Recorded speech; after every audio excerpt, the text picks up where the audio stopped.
One of the best jobs in world football could be up for grabs in the summer. Football loves chaos, and when things get messy at Real Madrid... Job at Real Madrid. And they're struggling in their league, yet they come up against Real Madrid and put in a performance of the season. Dreadful embarrassment. But they're a shambles at the moment. They are an absolute shambles. One name always returns like a movie villain in the sequel. A few moments later. José Mourinho.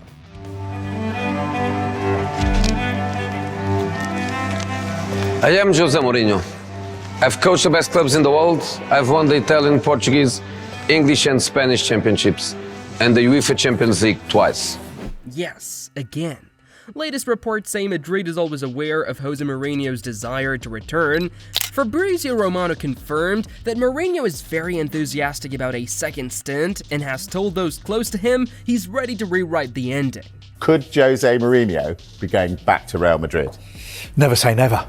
And honestly, it sounds crazy until you look closer, because Madrid need control. They need personality, they need someone who can walk into chaos and act like it's home.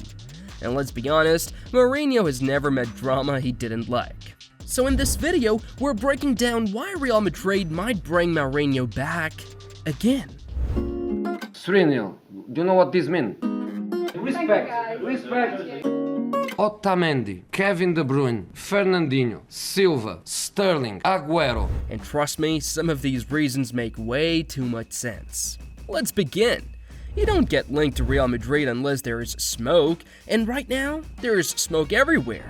Recent reports claim Madrid are evaluating their coaching future with certainty around the current setup and several names under discussion. Mourinho has reportedly made clear he'd welcome another chance. That matters because Real Madrid rarely tolerate drift. If a season feels below expectations, decisions come fast. At clubs with patience, people discuss projects. At Madrid, they discuss replacement. And Mourinho is exactly the kind of emergency option presidents think about when trophies feel urgent. He knows the club, he knows the pressure, he knows how to survive daily madness. At Real Madrid, long-term plan sometimes means next Tuesday. And if Madrid are looking for a new manager, experience at the Bernabéu instantly becomes a huge advantage. Managing Madrid isn't like managing most clubs. Win 3-0? Nice. Why not 5-0? Lose once? National crisis. That pressure crushes many coaches. Mourinho has already lived it. During his first spell from 2010 to 2013, he dealt with peak Barcelona rivalry, political tension, superstar egos, and constant media storms. He still won La Liga, Copa del Rey, and Supercopa. That experience matters now, because if Madrid wants someone who won't be shocked by the noise, Mourinho qualifies immediately. He won't need 6 months to understand the environment, he wrote part of it. Most managers need an introduction to Madrid pressure. Mourinho probably still knows the Wi-Fi password. But knowing the pressure is one thing, controlling a dressing room full of stars is another. Some coaches arrive politely, Mourinho arrives like a regime change. And for a dressing room full of stars, that can matter. If a squad becomes too comfortable, too distracted, or too powerful internally, clubs often seek a strong personality to reset standards. Mourinho's whole brand is authority. Training intensity, accountability, sharp messaging, players know exactly where they stand. At Madrid, where stars can become bigger than systems, that kind of command can be attractive. Especially if hierarchy believes the squad needs structure more than softness.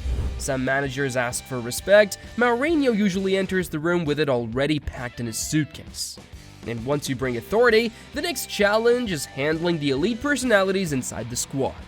Madrid's squad is filled with elite names. That sounds fun until you're the coach, because managing talent is easy on paper and complicated in real life.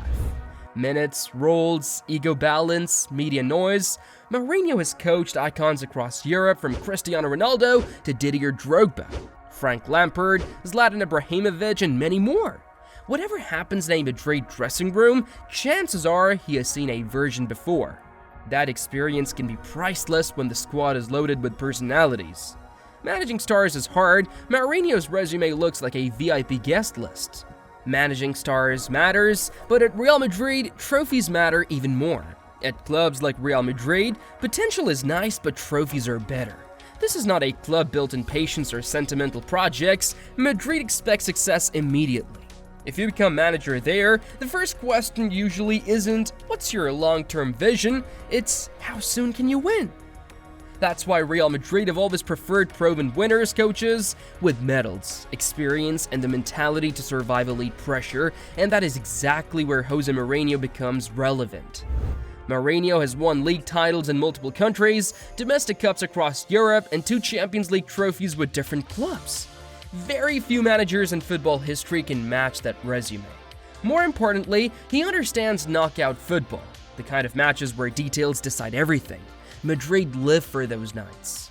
When the anthem plays, pressure rises, and the world is watching, clubs often trust people who have already survived those moments before. That's why, even years later, Mourinho's name still carries weight. Because at Real Madrid, reputation matters.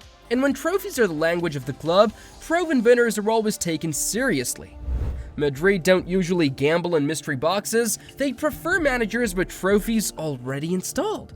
And while winning gets attention, surviving Madrid's constant pressure requires another special skill.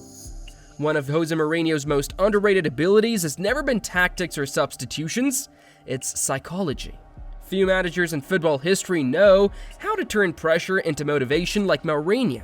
When criticism rises, when headlines get negative, when people start doubting the team, he often uses all of it as fuel. He creates what many call a sage mentality. That means convincing players that everyone outside the dressing room is against them.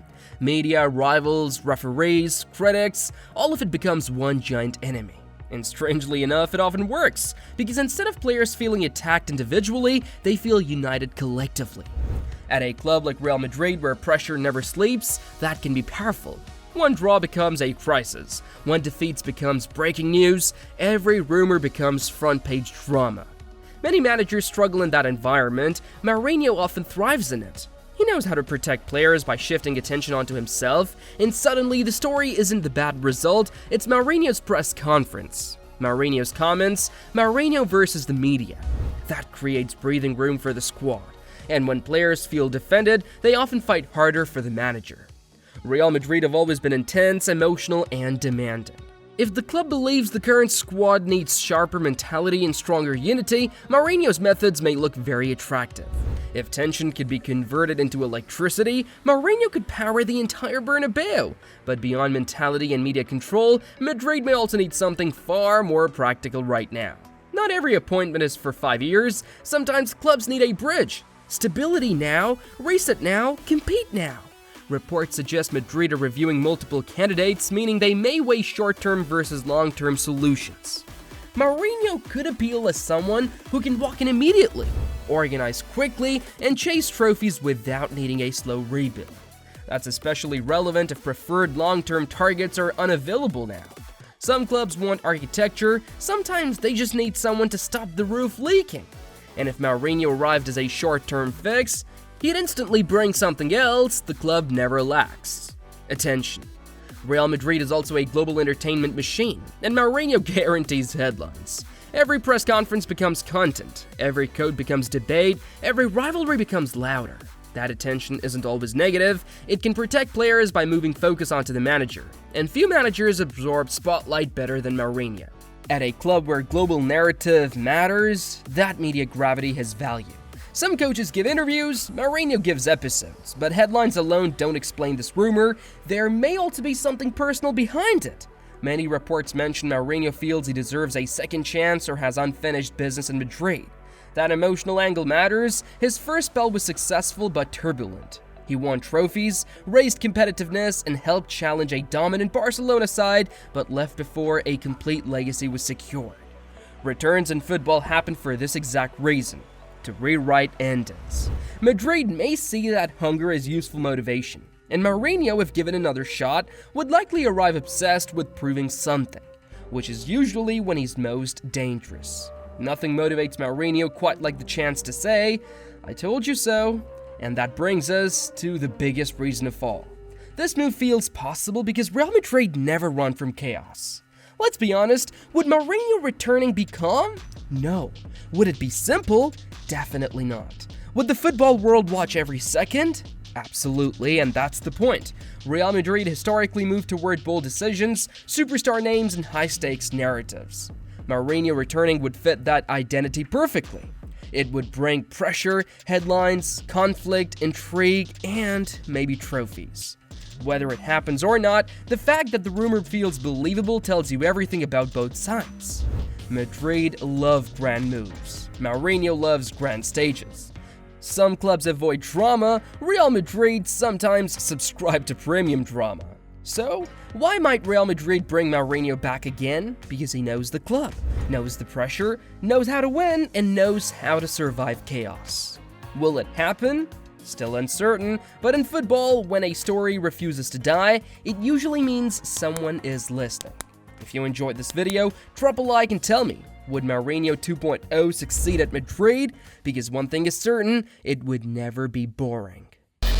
I turn good players into great players and great teams into champions. This is football heritage.